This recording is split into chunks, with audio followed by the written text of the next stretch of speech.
अब तक की कहानी में आपने देखा एक मिडिल क्लास लड़की आयरा जो अपनी शादी के दिन शाही और राजसी दिखना चाहती थी। उसने अपने बजट से बाहर का लाल शाही लहंगा किराए पर लिया। मंडप में सब कुछ परफेक्ट था, लेकिन उसकी आंखों में एक अजीब ठंडक थी। फेरों के दौरान आग का भड़कना, हवा का अचानक तेज चलना और उसका एक पल को बदल जाना, सब कुछ सामान्य नहीं था। शादी के बाद सच सामने आया। लहंगा खरीदा नहीं गया था, किराए पर लिया गया था। और उसी रात से अजीब घटनाएं शुरू हो गईं। पहली रसोई में दूध उबलकर गिरा। आधी रात 2:17 पर आयरा का अचानक उठ बैठना। मंदिर की राख में इंसाफ लिखा जाना। फिर पता चला वह लहंगा किसी और दुल्हन का था। अनन्या, एक अमीर घर की लड़की, जिसकी शादी के वक्त उसी लाल लहंगे में रहस्यमयी मौत हो गई थी। जांच शुरू हुई। पंडित राघव शास्त्री बुलाए गए। बुटीक वाले ने सच्चाई बताई। अनन्या के घरवालों ने खुलासा किया कि उसकी मौत हार्ट अटैक नहीं थी, उसके खून में केमिकल्स मिले थे। आयरा के अंदर से आवाज आने लगी, मैं अपनी मौत नहीं मरी। सामना हुआ अर्नव से। उसने कबूल किया कि उसने जूस में दवा मिलाई थी, लेकिन असली जहर किसी और ने मिलाया था, सोनिया ने। आयरा के शरीर में अनन्या की आत्मा ने अपने असली कातिल को बेनकाब किया और आखिरकार उसे सजा दिलवाई। अनन्या की आत्मा ने मुक्ति पाई। लाल लहंगा श्राप से आशीर्वाद बन गया। लेकिन क्या सच में कहानी यहीं खत्म हुई? और अब इस फाइनल पार्ट में आपके सामने सच आएगा। आज घर में पहली बार सच्ची शांति थी। आयरा बिल्कुल सामान्य थी। उसकी आंखों में अब कोई अजीब चमक नहीं थी, न कोई भारी आवाज, न कोई आधी रात का डर। विवान उसके पास बैठा मुस्कुरा रहा था। ससुराल वाले चैन की सांस ले रहे थे। मायके वाले भी राहत महसूस कर रहे थे। ड्राइंग रूम में सब बैठे थे। चाय के कप हाथों में थे। चेहरों पर थकान भी थी और राहत भी। आयरा की मां ने उसका हाथ पकड़कर कहा, देखो आयरा, हम नॉर्मल मिडिल क्लास घर के लोग हैं। तुम्हें बहुत महंगा लहंगा लेने का शौक था, जो हमारे बजट से बाहर था। आयरा चुपचाप सुन रही थी। इसलिए तुमने एक अमीर लड़की का लहंगा किराए पर ले लिया, जो उसके घर वालों ने बेच दिया था। कमरे में हल्की खामोशी छा गई। तुम्हें क्या पता था कि उस लड़की की उसी लहंगे में शादी के वक्त मौत हो चुकी है? विवान की मां ने गहरी सांस ली। और उसकी आत्मा तुम्हारे ऊपर हावी हो गई। ससुर बोले, सही बात है आयरा।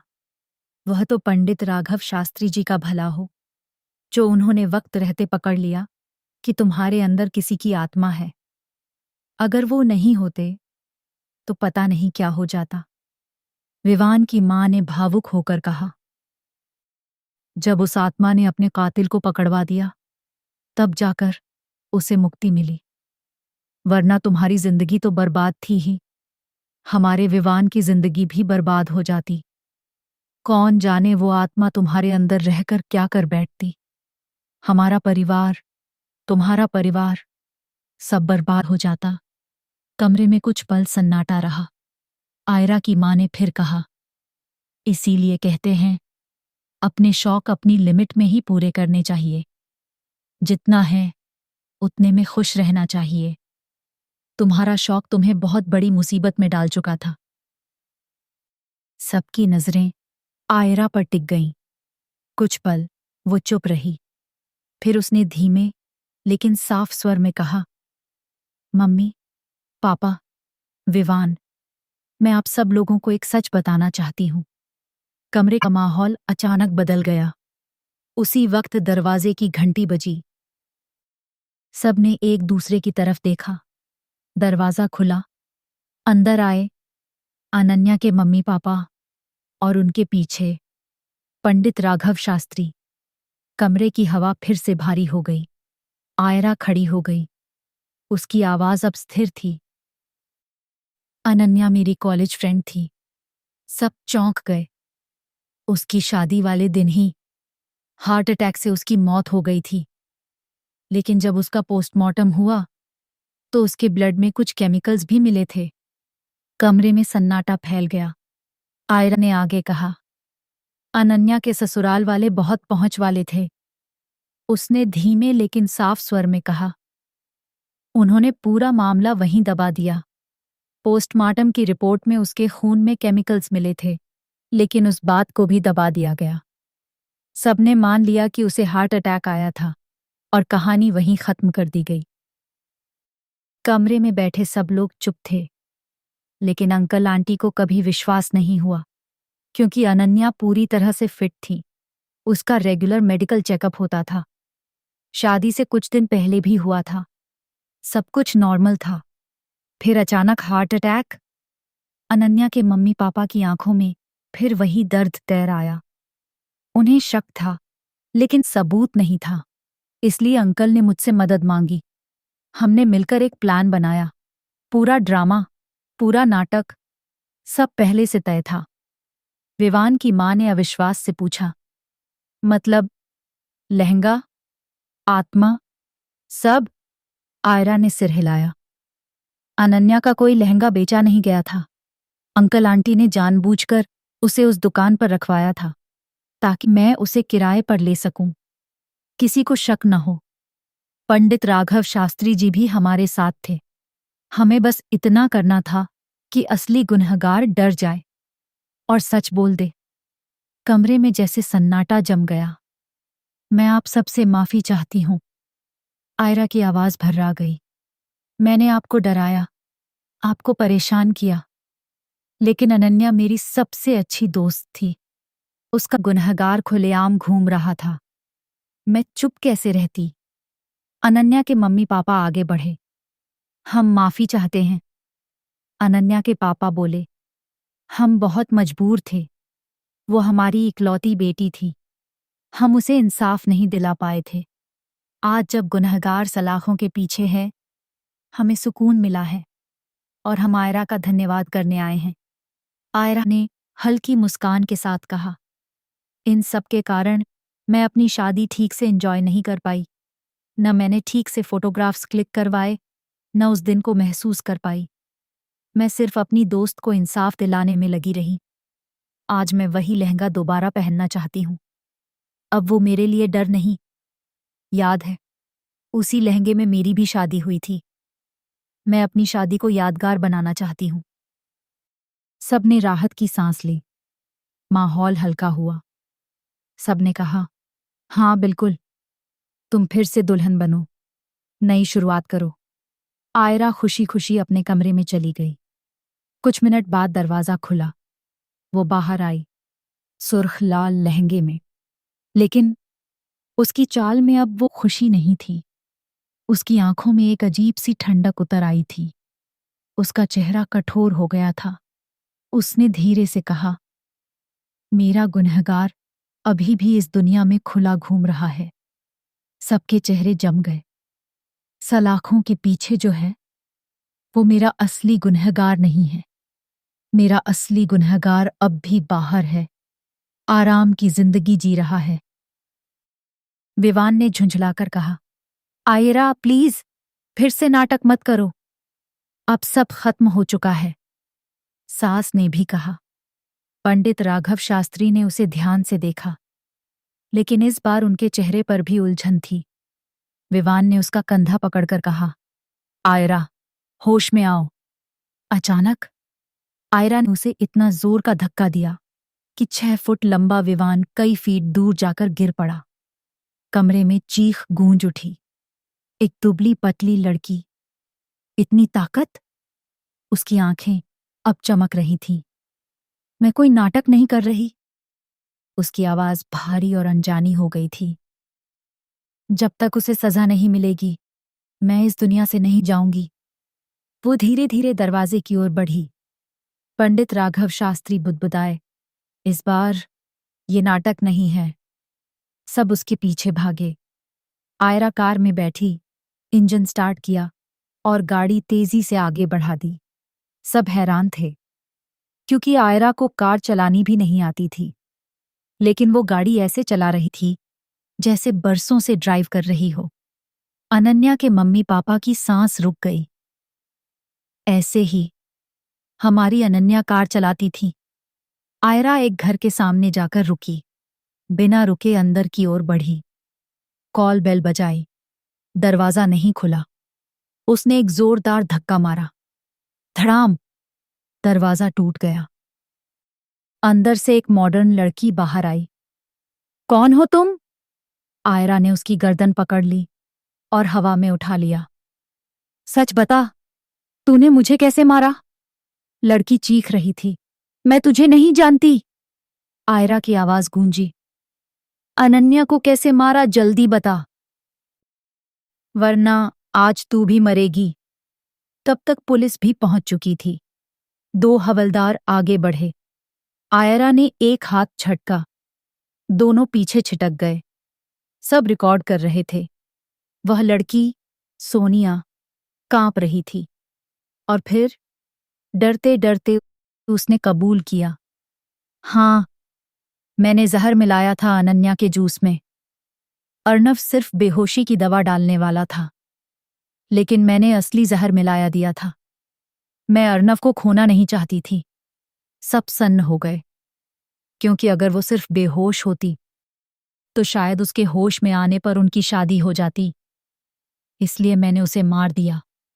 कमरे में सन्नाटा छा गया। सोनिया रो रही थी। ये बात मेरे अलावा कोई नहीं जानता था। तुम्हें कैसे पता? आयरा की आंखें जल उठीं। उसने भारी स्वर में कहा, क्योंकि मैं ही अनन्या हूं और अपनी मौत का बदला लेने आई हूं। मेरा लहंगा आज जिस शरीर में है, वह मेरी बेस्ट फ्रेंड आयरा का शरीर है। मेरी बेस्ट फ्रेंड के शरीर ने मुझे रास्ता दिया, अपने गुनहगार को सजा दिलाने का। आयरा की आवाज अब सिर्फ आवाज नहीं थी, वह किसी गहरी पीड़ा से निकलती प्रतिध्वनि थी। क्योंकि जीते जी कोई बिना देखे नहीं जान सकता कि उसे किसने मारा है। मैं भी नहीं जान पाई थी उस वक्त, लेकिन जब मेरी आत्मा मेरे शरीर से अलग हुई, तब मुझे सच समझने में देर नहीं लगी।